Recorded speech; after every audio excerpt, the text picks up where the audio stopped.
the thing that sets our faith apart is that our God, this Trinity, three persons in one being, other focused, self giving love, even more importantly than that, is they carry the image of, they are the blueprint of family.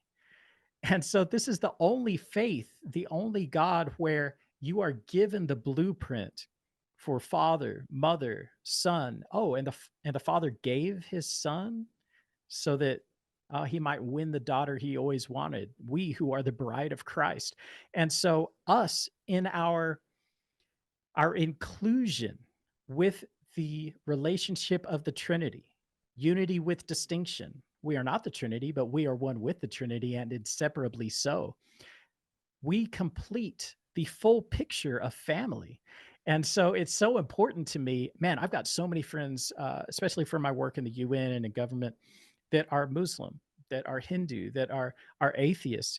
And man, I want them to know their place of origin. I want them to know their creator. I want them to know their good father. I want them to know the person of Holy Spirit and everything that she brings to the table. I want them to know, you know, the groom, Jesus, their big brother. All of this family language and context